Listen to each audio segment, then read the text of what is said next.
On Anne's birthday, he sits alone in his house, feeling completely relaxed. He cuts a piece of cake and sits in front of a picture of his deceased mother, talking to her as if she were still alive, celebrating his birthday with her. He tells her that he has been accepted into an organization called the local sect and that he will soon become a magician, which is a big deal for him. Suddenly, as the clock strikes midnight, strange things start happening. The fire turns green, the TV starts switching channels by itself, and the clock keeps spinning. And here's someone talking to him, but he can't see anyone and feels that it's a strange spirit. He quickly grabs a charm to ward off spirits, but it doesn't work. The spirit keeps talking to him, and then Anne's eyes change color, allowing him to see the spirits around him. It's revealed that he has hidden abilities, one of which is seeing spirits. The spirit praises him and his abilities. The spirit laughs and says it will stop scaring him. Suddenly, an old man's spirit appears in front of An, saying he has been waiting for this moment for a long time. He grabs An, and they both disappear. They find themselves at the border between the spiritual world and the mortal world. The old man tells An that he wants to make him a magician in the spiritual world. He casts a spell to bind An to the spiritual world, giving him a small, mechanical-like ball called Ding Dong that only An can see. He also gives An a letter of recommendation to study at a place called the Spiritual World Academy of Magic, and accepts everything without hesitation, surprising the old man who thought he would need to convince him. The old man asks why An is so eager, even though he will have to leave the mortal world and never return, and explains that he has nothing to stay for in his world and is excited to go to a new place, and then asks why he was chosen, but the old man says he will find out everything later. The spirit advises An to take care of the letter and not to lose it as he walks to the academy's gate, warning him that the journey won't be as easy as he thinks. The spirit wishes him luck in finding a partner in magic and leaves. After the spirit leaves, and stands there in disbelief, looking at the gate in awe. Ding Dong appears and introduces itself as the guide for magic beginners. As An talks to Ding Dong to understand more, a strange portal starts to appear, looking like it's about to explode, and asks Ding Dong about it, and Ding Dong explains that a magician had a problem while crossing the borders, and asks how he can help, and Ding Dong raises his hand towards the portal, absorbing all the energy before it explodes. Suddenly, a girl emerges from the portal, crashing into An so hard that it almost knocks him out. She quickly helps him up, apologizes, and thanks him for saving her, and recovering, finds her very nice and they become friends. Ding Dong tells An that he needs to change his clothes to fit in with the people of the spiritual world, offering him a selection of outfits that it quickly dresses him in. The girl, impressed by An's transformation, introduces herself as Shu, and introduces himself too, saying he's from the mortal world. Shu is very surprised because people from the mortal world aren't supposed to enter the spiritual world, and shows her his recommendation letter, and Shu, upon seeing it, understands why she couldn't gauge his magical level, and doesn't understand, so Shu explains that he will understand soon and takes him with her to the academy. When they reach the academy, and is amazed by what he sees, people flying above him and a vast, seemingly endless place. Shu explains that the academy is a large continent floating in the sky, and is particularly amazed by the flying people, and Shu tells him that he could fly like them when he reaches a level called spiritual nurturing. As they walk, they hear a lot of people cheering for the number 1 rank. They go to see what's happening and find a student named G touching a crystal in the rocks, which determines his level as 9 in the first rank, and everyone cheers for him, and stands there not understanding anything. Shu explains that around 10,000 students enter the academy every year, divided into 100 classes or factions, with each faction having levels. The highest faction is the first faction, and the lowest level is 0, which is why everyone was cheering for G because level 9 in the first faction is a big deal. She also explains that the crystal is the energy center of the academy and the spiritual world, determining the students' levels. Next, a student named Qing presents his recommendation letter to the academy's teachers. Everyone is amazed because such letters are only given to high-level geniuses, and it's rare to have more than one student with such a letter in a year. Then it's Shu's turn. She's well known at the academy, and many people are eager to see which faction she will be in. Shu places her hand on the crystal, which reveals her level as 9 in the first faction, and everyone applauds her. Finally, it's An's turn. Shu encourages him to find out his level, and, feeling nervous and afraid that he might not have any level since he's never used magic before, tries to calm himself and goes to one of the professors, presenting his recommendation letter. Everyone is shocked because this year is special, having 2 such letters instead of 1, which is extremely rare. The professor opens the letter and is even more surprised to see it's from Master Lu. The crowd focuses on An, learning that he has a letter from Lu, a famous and highly esteemed figure in the spiritual world whose level has never been surpassed. Another professor, Min, gazes at him strangely, smiling slyly, and says that he believes in will bring many miracles to the academy soon, impressing everyone and making them cheer for En. This praise fills En with confidence, perhaps too much, and he places his hand on the crystal. The crystal reveals En's level as 0 in the first faction. Professor Min, who had just spoken about En's potential, announces that the first faction has never recorded such a low level in 1,000 years. The crowd quickly turns against En, calling him a fraud because someone with his level couldn't possibly be in the first faction, and wishes the ground would swallow him up out of embarrassment. Ching, who also had a recommendation letter, asks Professor Min to revoke En's result because it's a disgrace. Min refuses, saying he can't take away En's result. Ching, getting angry, challenges En to a duel in front of everyone. Ding Dong appears to En, telling him to run away before Ching finishes him off. En, feeling anxious and unsure of what to do, is taken by Shu, who flies him away, promising to protect and help him just as he helped her. She takes him to a safe place to sleep, and therein can't believe what happened. He asks Ding Dong what he can do to change it, and Ding Dong tells him he can raise his level a bit, and is happy and asks her how. She tells him that to reach the first level he needs to do 10 push-ups, and is amazed at how easy it is, does them quickly, and feels stronger now that he's reached the first level. He keeps going until he reaches the 3rd stage, getting stronger each time. When he looks to see what he needs to do to reach the 4th stage, he finds out he has to do 10 billion push-ups, and is shocked by the number and knows he'll never reach the 4th stage. He goes for a walk out of boredom but suddenly gets attacked by a man in a black mask and disguise, and notices, and they start fighting. The skills gained from reaching the 3rd stage show he's very fast and strong, able to defend himself in the middle of their fight, and tries to remove the mask from the attacker's face. He succeeds and finds out it's Lu, who was at the academy with him earlier. Lu was one of those who hated En, thinking he was a cheater and caused others to be unfairly placed in unsuitable classes. Lu, filled with rage, prepares a spell. Ding Dong appears and tells him to run because the spell is too powerful for him to handle, and there's only one way to counter it. And nervous, asks how, and Ding Dong tells him to reflect all the energy from the spell back, and asks how to do that, and Ding Dong casually says he'll figure it out later, and gets frustrated with her unhelpful answers. Lu is about to cast the spell, but Shou arrives, stops him, and saves En. Shou and Lu fight until Shou wins and subdues Lu. Another person arrives and threatens En. When they look, it's another Lu. They are shocked to see 2 of him. The Lu who was fighting tries to hit Shou, but En steps in front and takes the blow, managing to reflect it back to Lu. Lu then flees, and En collapses from the strong attack. Shou helps him and checks if he's okay. The Lu who came to threaten En approaches, intending to attack, but Shou yells at him, scaring him off. When En recovers, he and Shou talk, and Shou tells him she believes he will achieve great things in the future and must have come to the academy for a reason. She promises to protect him until he can defend himself. The next day, En and Shou go to the academy together, and notices everyone talking about him and realizes he's become the academy's enemy after just one day. He feels upset and vows to become the best student because he's always been smart. He enters confidently, believing it won't be too hard. However, the first class he attends is taught by a tree, which leaves him bewildered. Later, a very beautiful and highly regarded girl named Su enters, admired by everyone, including En. Then, Ching enters, giving En a challenging look, clearly disliking him. As the lesson starts, En prepares to focus but finds the tree only says a few words and stops, and doesn't understand anything, seeing everyone around him in a specific posture with their eyes closed. Determined not to get discouraged, he reassures himself that he will understand in the next lesson. In the second lesson, the teacher is a sword, and in the third, it's fire, and fails to grasp anything from these lessons and becomes frustrated, feeling hopeless. His hope is reignited when Professor Yu enters and takes on a human form, making him feel he might finally understand something. Yu says she will teach about human life and makes him the representative of humanity in the academy since he's from the mortal world. She hands out phones to the students and tells them to play with them throughout the lecture. And stunned, can't believe this is all they are doing. He confronts Yu, asking if they could study something else related to the mortal world, like history or science. Yu dismisses this as boring and insists in enjoy and play with the phone, leaving him frustrated. After the lecture, another teacher named Min arrives to teach numerology, and refocuses, hopeful he will finally learn something. Min tells them to count from 1 to 3, fall asleep, and remember everything they dream to analyze it later. Min counts to 3 and everyone falls asleep, and tries to stay awake, but Min tells him he has a big secret and should prepare for a lot of blood after waking up. Unable to resist and falls asleep, and wakes up to Shou shaking him, saying he's been asleep for a long long time, even into the next class, and initially thinks it's another boring human life lesson, but Sho informs him it's about magical life this time and urges him to focus as it's easy to understand. She also whispers that Professor Yu is holding a contest, a duel between pairs of students to showcase their skills, and she and En should pair up, and is puzzled and asks why. Sho explains she doesn't want him to compete with others as their levels are higher and they might hurt him badly. Professor Yu interrupts them, asking Ching to start the duel, and chooses En as his opponent. En is frightened, recalling Min's words about waking up to a lot of blood, thinking he meant this duel. Sho intervenes, requesting to fight Ching instead of En due to the vast difference in their levels, but Yu refuses and tells En to prepare, and reassures the worried Sho, saying he'll be okay, and steps forward. However, Sho quickly attacks Ching with all her might. Ching defends easily, showing he's much stronger, while Sho struggles. Ching tells her to stop as the duel is with En, not her, but Sho persists. Ching creates an impenetrable barrier around himself, and Sho keeps attacking. But Sho still doesn't stop, so Chung gets annoyed and tells her that he will start fighting her for Real. He is about to cast a spell on her when suddenly Ding Dong appears to En and tells him that he can fight Chang and shows him a spot in Cheng's barrier and explains to En how to break through it, and then announces in front of everyone that he accepts the challenge against Chang and wants to fight him. When Chang is about to cast the spiritual spell on Sho, which is the strongest spell possible, and steps in front of Sho and blocks the spiritual spell with another spell, which turns out to be stronger. Everyone is shocked by what they see and begins to wonder how it happened. Even Professor Yu starts to question how En, who is only at the 3rd level, could do something that even someone at the higher levels couldn't do. Then En and Chang continue their fight, and throws a spell at Chang, but it doesn't hit Chang, it hits the barrier. At that moment, Chang casts another spell that binds En in chains, making him unable to move. But suddenly, En breaks the chains easily and shatters the barrier, leaving everyone stunned by his strength. At that moment, Chang remembers when En threw his spell at him and hit the barrier, realizing that En did it on purpose. Chang is impressed by En's intelligence, although he doesn't show it. The fight ends and En wins. Not only that, but he also reaches the 4th level, leaving everyone in awe, unable to believe that he reached the 4th level in just one day and amazed by everything that happened in the battle. Professor Yu approaches En, pleased with him, and welcomes him to the academy. After that, she ends the lecture and leaves. Ding Dong appears to En and shows him the things he needs to do to reach the 5th level, including collecting a large number of spiritual stones, and doesn't understand what these are or what they mean. Later, Chang comes to En and admits that he is impressed by him and his intelligence, telling him not to hesitate if he needs anything, and tells him that he needs some of those spiritual stones. Sho looks at En, embarrassed, and tells him that he shouldn't ask for money from anyone, and realizes that spiritual stones are the currency in the spiritual world and feels very embarrassed. He takes back his request in front of Chang, but Chang is very kind and gives him a ring worth a lot of money and then leaves, and talks to himself, thinking that with this money, he might reach the 7th level, not just the 5th. Later, Sue, the beautiful girl everyone likes, comes to En and tells him that he is very strong and asks to be friends with him, and readily agrees without thinking and is very happy that he is starting to change everyone's opinion of him. A few days later, Ding Dong tells En that the academy is hosting a competition in which all students must participate, called the Survival Battle. She tells him that he must be among the top 50 to win and receive many prizes, such as weapons and magical resources. However, if he doesn't win, he will be turned into a beautiful girl for a year, and imagines himself losing and turning into a girl, feeling terrified by the idea. He starts training very hard and gives the spiritual stones he has to Ding Dong, reaching the 7th level. When he tests his strength, he finds that he has become much faster and stronger than before, and is thrilled and asks Ding Dong for details about the battle. Ding Dong tells him that it will take place in a forest and that about 50,000 students will participate, and worries about the large number and asks Ding Dong about his ranking among them. Ding Dong tells him that he is ranked 29,000th among the competitors, shocking En and making him realize that he stands little chance against the others. The next day, En meets Sho and talks to her about the competition. He tries to hint at whether she will still be his friend if he turns into a girl. Sho doesn't understand him, and En feels even more nervous and embarrassed by what he said. He runs away and leaves her, going to Chang and telling him about the competition. He behaves strangely, and Chang doesn't understand him either. Eventually, Chang, Sho, and Sue gather and realize that En is afraid of turning into a girl. They laugh and tease him so much that En, seeing them, can't stand it. He tells Ding Dong that they must win this competition, and goes home and asks Ding Dong about the tasks he needs to complete to reach the 8th level. Ding Dong tells him that he needs to find something called the mountain core and eat it to increase his strength, and then challenge someone at the 9th level or higher and defeat them. When he accomplishes all of this, not only will his level increase, but his ranking among the competitors will also rise to 4,000. This is great news for An, and he thinks of Sho because he knows she is at the 9th level. He tells himself that he could ask her to lose to him so that he can increase his strength. The next day, An goes to the academy with Sho and confirms if she is indeed at the 9th level. Sho tells him that she reached the 10th level a while ago, ever since she fought the masked man who attacked An on his first day at the academy. And feeling a bit hesitant, tells Sho that he wants to ask her for a favor. Sho playfully asks if the favor has anything to do with him becoming a girl, and becomes more nervous and fumbles with his words. Sho calms him down and praises his strength, assuring him that he will do well in the competition. Hearing all the kind words from Sho, and feels very embarrassed to ask her to fight and let him win, so he quickly asks her, embarrassed, to get the mountain core for him because he needs it. Sho, being very kind, tells him that she will get it for him as soon as possible, and goes to Chang after the academy and tells him what happened with Sho, feeling upset. He tells Chang that he doesn't know how to ask her and feels very embarrassed. He sits there, unsure of what to do, and asks Chang if he can fight him instead. But, as An expects, Chang refuses and tells him to forget about it. The next day, An goes to the academy as usual and sits with Sho, trying to think of a way to tell her that he wants to fight her until she loses. Just as he is about to tell her, Sho interrupts him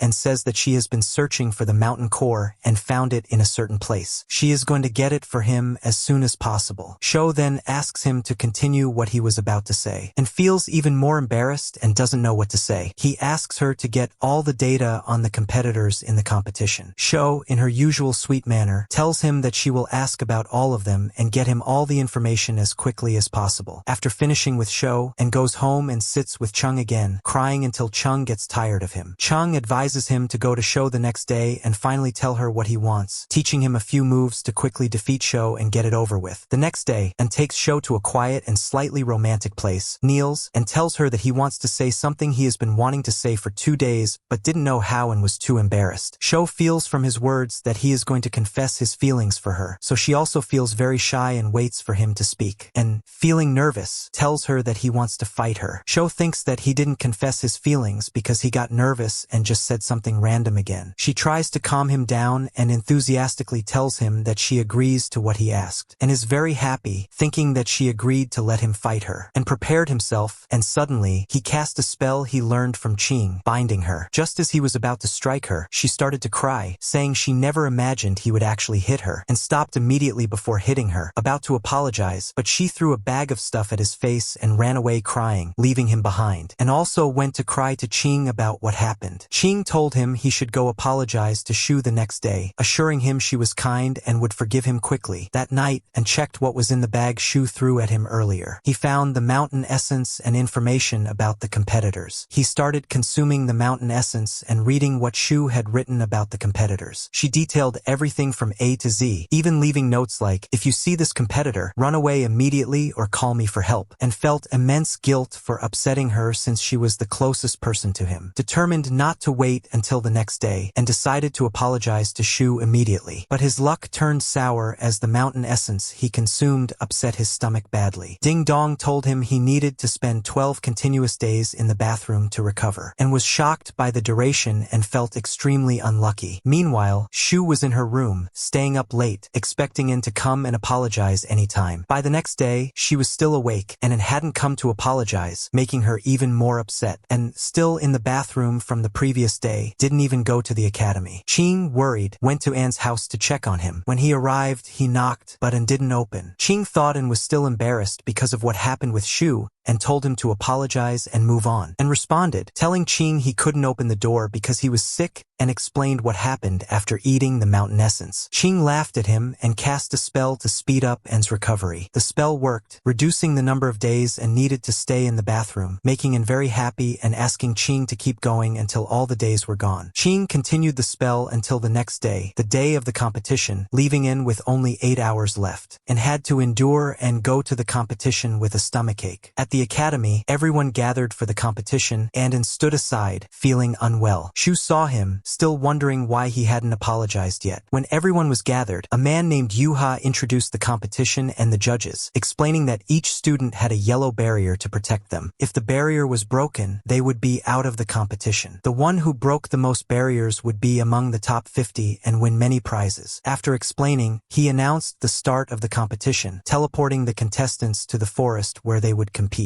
Each player landed in a random spot, and everyone started attacking each other. And landed in front of Lu, who wanted to attack him, but couldn't tolerate himself. As soon as he shouted at Lu, Lu got scared and walked away, and then searched for a place to hide until the 8 hours passed. Lu, meanwhile, encountered Ji, who frightened him. Ji promised to spare him if Lu found a group of about 100 weak students hiding somewhere. Lu, scared, agreed immediately, and, hiding, only had 5 minutes left to recover when someone found him, ready to attack. For other friends joined, saying they would take him down because none of them liked him. They accused him of cheating and were jealous of him because they liked Shu, and asked for 5 minutes, promising to fight them afterward, but they refused. He tricked them, saying he would fight only the strongest among them. The four started fighting each other to prove who was stronger, giving in the 5 minutes he needed to recover. Once recovered, and attacked, defeating all four and breaking their barriers. An's points increased, but Ding Dong informed him that his ranking dropped to 8th, with his overall rank falling to 43,000 after 11 hours of the competition. Lu, looking for An, found him and asked him to come along, and followed, finding himself led to the hiding place of the weak students Ji was looking for. Lu asked An to defeat them gently, and was surprised, and Lu explained that they were afraid of the other competitors who wouldn't show them mercy. They wanted An to knock them out gently so they wouldn't get hurt, and, seeing this as an opportunity, agreed and gently defeated them, taking them out of the competition, raising his rank to 7,000, and rested, checking his rank, but Ding Dong warned him of a strong competitor approaching. The competitor cut the tree and was hiding under in a second, emitting a light so bright and couldn't even look at him. Just as the competitor was about to strike, another competitor, Huan, appeared, far stronger, and defeated the attacker, and, in awe, remembered reading about Huan and her strength in Shu's notes. He was terrified as Huan, looking dangerous and scary from afar, approached, but as Huan got closer and saw she was beautiful and kind-looking, she recognized An, admiring him for being human, as she loved the mortal world. She insisted on playing a game with him, pestering him until he agreed out of fear. Huan was delighted and thought of a game. They would play a 20-question game in 10 minutes, and if she didn't finish her questions in time, An would lose his neck. They found a spot to sit, and Huan started questioning. Unexpectedly, the game was full of laughter and fun, with both enjoying their time. Huan asked An about the academy and who he thought was prettier, Su or Shu, and hesitated to answer. Huan got annoyed, threatening him with the time limit, and said Su, upsetting Huan, who insisted he should have chosen Shu, his closest friend, and explained he had a fight with Shu and hadn't spoken to her for a while, recounting the incident. Huan laughed at him, and then Huan asks him one last question, which is a bit deeper. Would you prefer to be an ordinary but happy human, or live forever as a sorcerer but be lonely? At that moment, An remembers his birthday, imagines his mother, and recalls the first time he met Shou and Qing and his friends. He tells Huan that he wants to be someone who can elevate humans and make all sorcerers like him happy, wanting to make the world a better place for everyone. Huan is impressed by his answer and tells him that he has won the question game, and thinks that he can leave now, but Huan stops him and tells him that they're not done playing yet and will keep playing until the boring competition is over. Ding Dong warns An that, if he continues like this, he won't be able to reach the top 50 who will win, and asks if there's any way or solution he can do, and Ding Dong tells him that he needs to reach the 9th level. To do that, An needs to climb to the top of the black rock and absorb its energy, which will make him stronger and allow him to reach the 9th level, enabling him to deal with Huan and leave. When An looks at the black rock that Ding Dong tells him about, he sees it up in the sky. He thinks about how to reach it until he comes up with an idea to get Huan to take him there since she can fly, and tricks her and says he will take her to a quiet place where they can play freely and points to the rock. Huan immediately flies him up. Meanwhile, Shou uses a spell to track An, and when she finds out he has gone to the rock above, she wonders why and how he got there. Suddenly, a magical talking dog named Dobby, known for sticking his nose into everything, appears behind her. When Dobby sees Shou using the tracking spell, he immediately knows she is spying on An and tells her the last time he saw An, he was hiding until his stomach ache subsided. Shou asks him about the stomach ache, not understanding, so he tells her the story of An's illness. Shou realizes that An probably didn't come to apologize because he was ill, and she secretly feels happy but doesn't show it, and reaches the top of the rock rock with Juan and starts absorbing its power, but this process will take him a whole day. Suddenly, and finds Juan talking to someone named Dao on the rock, asking who he is and how he climbed the rock with such a low level. Dao tells her that he was just passing by and, before jumping off the rock, tells him that he has been waiting for him for a long time. Finally, he says, with light and earth, karma will end, and then he disappears, leaving everyone confused. When An asks Juan about Dao, she surprisingly tells him no one was there since they arrived, and thinks he was hallucinating and doesn't care about what happened. Then we see Professor Yu and Professor Min watching from above. Yu expresses her curiosity about Dao, who is a student with a recommendation letter at the 8th level, but spends his life only escaping. Min laughs and tells her he can't believe she also fell for Dao's lies. Yu, confused, asks about Dao, and Min explains that he's not escaping, just avoiding karma. She asks about Dao's level, but Min says he's not focused on that. He's more interested in N because there are about 7 students in the academy with recommendation letters, and all of their fates are strangely linked to N. Yu tells him the real mystery is that when the academy's headmaster disappeared 100 years ago, the last person he appointed was Min. Since then, Yu has been searching for information about Min but found nothing. Back in the competition, Shou is fighting with Ji, who tells her to stop protecting N and even tries to provoke her by saying he was the one who attacked in the first time, not Lu, using a spell to change his appearance. He threatens that if she keeps protecting N, he will finish them both off. At that moment, Shou realizes Ji is very powerful and has no choice but to run away. Meanwhile, En and Juan are playing games on their phones, competing against each other, having a great time, and seemingly forgetting about the competition entirely. But then Ding Dong interrupts and to tell him he has only 5 minutes left to absorb the energy he needs from the rock, and asks her why he doesn't need a whole day, and Ding Dong explains that because he was happy a while ago, his absorption ability increased, and now he needs to prepare to attack Juan. At that moment, Juan, who has grown fond of him, asks if they can always be friends and tells him he is her only friend and how lonely she feels, and feels very guilty for her. But then Juan sees the energy and absorbed from the rock glowing yellow and realizes something is wrong, understanding that An used her to get here. When she asks him about the energy, and can't lie to her and tells her everything, explaining that he's absorbing this energy now to be able to attack her. Juan gets very angry and tells him to prepare for a fight, drawing her weapon and preparing her spells. At that moment, the energy and absorbed uncontrollably bursts out and hits Juan. Juan is upset and tells him she didn't think he would actually attack her, and tries to explain that it happened by accident and that he changed his mind and didn't want to hurt her. Juan decides to believe him because she doesn't want to lose her only friend, and then tells Juan about Ding Dong, who is responsible for him, and told him he needed to do all this, absorb the rock's energy, and attack her. He explains he had to listen to Ding Dong because he couldn't think of another solution, and even tells Juan that Ding Dong made him eat the mountain essence, taking it out to show her. Before he can tell her about his stomach ache, Juan grabs it and eats it herself, causing her stomach to hurt badly, and asks Ding Dong what he can do, and Ding Dong tells him he can transfer some of the absorbed energy to her to alleviate her pain, and does this until Juan feels better. Juan thanks him and gives him a hairband to wear, telling him it will let him fly and get down from the rock, and is very happy he can fly, but when he looks at the hairband, he sees it's a girly one and feels frustrated. Since he needs to fly, he has no other choice and wears it. He says goodbye to Juan, thanks her for the time they spent together, puts on the hairband, and flies away, enjoying himself and feeling happy. While checking his ranking with Ding Dong, suddenly a large amount of energy from a spell hits him, causing him to fall. When he looks to see who did it, he finds Wang, whom he knows from Shou's notes. Shou wrote that Wang has been the academy's top student for 4 years and is the strongest. Now Wang stands before him, talking about Dao, who in thought he imagined on the rock, and tells him he can't escape this time. He's been waiting for him for 4 years, and if he doesn't appear after the 10th Thunderstrike, Wang will eliminate everyone in the academy and kick them all out of the competition. And suddenly, while An is watching Wang from a distance, he notices that Shu's tracking spell has turned red, which means Shu is in danger, so he rushes